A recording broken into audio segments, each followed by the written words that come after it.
þegar ég er 41 árs að þá greinist ég með mjög illvígt krabbamein í ristli sem var komið niður í endaþarm og út í legháls og eitla í kviðarholi. Ristillinn var fjarlægður á stórum hluta, endaþarmur, legháls og í þeirri aðgerð var settur upp lyfjabrunnur einnig fyrir komandi lyfjameðferðir og stóma. Og svo bara tekur við mikil endurhæfing og uppbygging og læra bara að lifa einhvern veginn nýju lífi því maður fer aldrei tilbaka á sama stað og fyrir veikindi. Það er bara, ég er búin að læra það og sætta mig við það. Það var alveg erfitt. Það eru bara mikla takmarkanir sem að verða eftir svona mikil veikindi þó að sjást ekki endilega utan á manni. Það var bara einfaldlega ekki verið að hugsa út í að hann ætti erfitt. Þetta var bara fókusinn var á mér. Bara öll hans orka og rúmlega það fór bara í að halda haus og halda heimilinu gangandi og keyra mig í og úr lyfjameðferðum og sinna stelpunum okkar. Og það hefði verið honum bara ómetanlegt að hitta einhvern og fá að spjalla við einhvern svona bara hlutlausan aðila. Eldri stelpa mín er nú að verða 29 ára og yngri 25 ára í dag og þær tala oft það hvað þessi reynsla hafi mótað þær ótrúlega mikið. Þær urðu að verða fullorðnar bara á einni nóttu.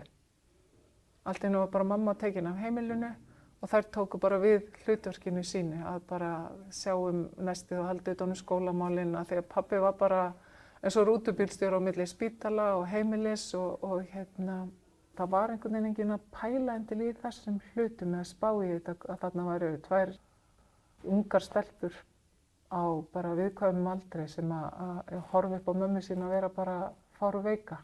Eftir á að hyggja þá hefði ég alveg viljað að þær hefðu fengið einhvern stuðning á þessum tíma. Við erum bara ofta að þvælast ein heima með alls konar hugsanir og pælingar og oft lokum okkur bara af. Erfiðast er að taka upp tólið og hringja og ef að manni finnst það vera erfitt, að ég þekki það alveg, bara þessi litla hreyfing að taka upp tólið og hringja og biðja hjálp, hún er rosalega erfitt. Fáðu þá bara maka þinn eða ástvin eða bara systkini til þess að taka upp tólið og gera þetta fyrir þig. Vegna þess að þetta er svo ótrúlega mikil hjálp í þessari baráttu og við þurfum bara öll trompin okkar. Og ekki bara hjá þeim sem að berjast, heldur líka bara allri fjölskyldunni. Og þetta er svo mikilvægur hlekkur í þessu bataferli. Að heyra og sjá bara hvert aðrir sem eru komnir sem voru bara einhvern veginn í holunni sem maður var sjálfur í, að þeir eru actually bara komnir upp og þeir eru bara að gera eitthvað annað og skemmtilegt og nýtt líf framundan. Halda allir við séu á svo góðum og réttum stað, séu með öll réttu spilin, geta gert þetta og klárað þetta sjálfur, en það er bara ekki þannig.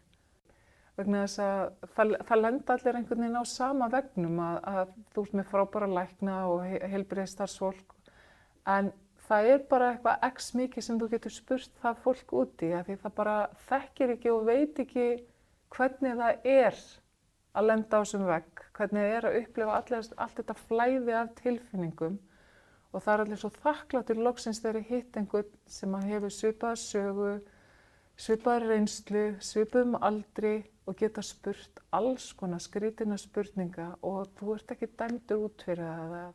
Það fara bara alls konar hugsanir í gegnum hugan. Þú þarf að spá hvað þú bara lifir næstu lífi að gefa af eða klára í árið eða verður þetta bara alltaf svona, verður bara stóma mitt alltaf til vesinn eða. En þarna hittur bara einhvern einstakling sem að getur gefið þér alls konar svör og það eru allir ótrúlega þakkláttir. Og margir eiginlega furða sig á því að hafa ekki leitað fyrr til stuðningsnetsins. Og stundum er ég þakklátt fyrir að hafa kynnst þessu, að fara í gegnum veikindin og fara í gegnum þessa baráttu og kynnst öllu þessu dásamlega fólki sem maður kynnist hér í stuðningsnetinu. Vegna þess að ég held að í lok dags að þá gerir þetta manni alltaf betri manneskju. Og mér þykir eiginlega bara ekkert eins gott í lífinu eins og geta bara verið til staðar fyrir aðra í dag. Mér þykir ótrúlega vænt um.